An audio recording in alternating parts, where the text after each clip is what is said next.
My name is Kurt Benzine, and I'm one of the 4 owners of Cercis Brewing Company. I'm Keith, and we're brothers. My last name is Benzine too. The rest of us are Randy Sunday, who is our brother-in-law, and then Tyler Walker, who is a family friend. And the 4 of us came together to put this Cercis Brewing Company together about 3 years ago now. This building used to be Red Bud Lanes back in one of its past lives. So then we just started doing a little research, and I think it was Randy, right? I think so, yeah.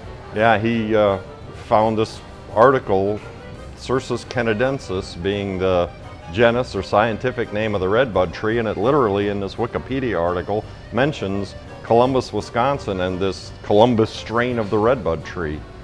So that's kind of where Cercis came from.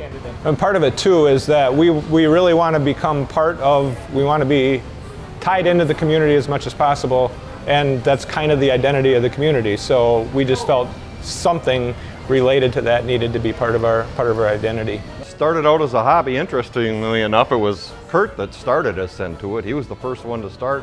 And I'm going to say 22, 23 years ago now he started doing it. And this had been something we had been discussing for a number of years. It was had become a family dream that we would kind of put together a brew pub. We'd never quite envisioned anything like this. When we were able to purchase the equipment, the Hydro Street equipment from the city, we were able to do that at an affordable price with the stipulation that we keep the business in Columbus. And we thought we had a niche here anyway, so we had no problem with that. We looked at virtually every property available in Columbus, and we had worked with Todd in looking at some other things, and he didn't show us this building right away. And then he said, well, you should just take a look at this building. We walked in here and every one of us knew immediately, I think, that this is where we wanted to be. This place was a brew pub just waiting to happen. It was just a matter of doing it the right way and getting it set up that way.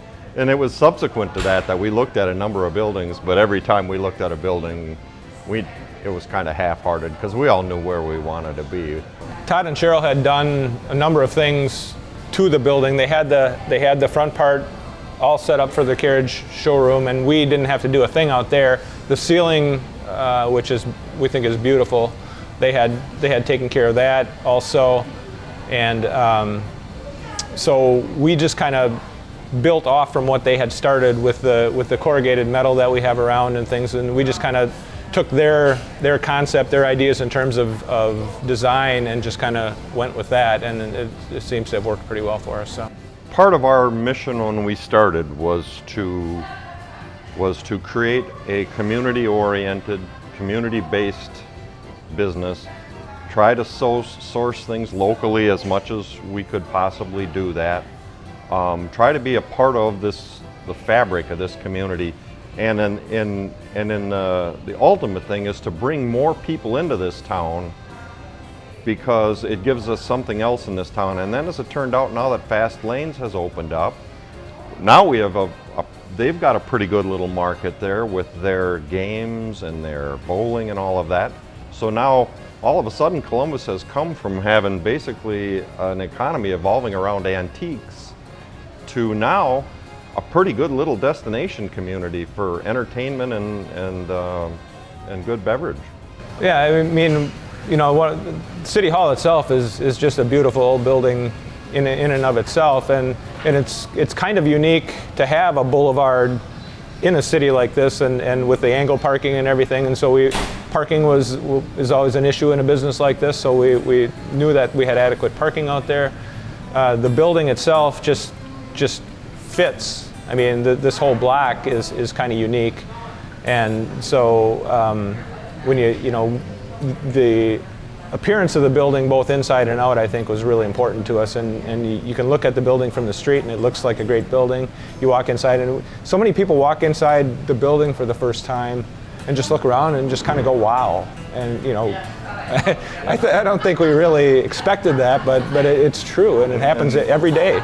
We set out to have our plan is to have anywhere between 6 and 9 of our own beers on tap at all times.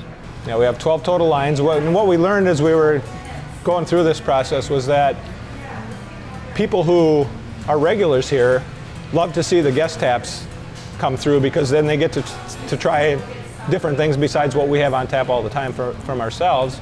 But the people who come here as a destination from other areas always want to see what we're brewing.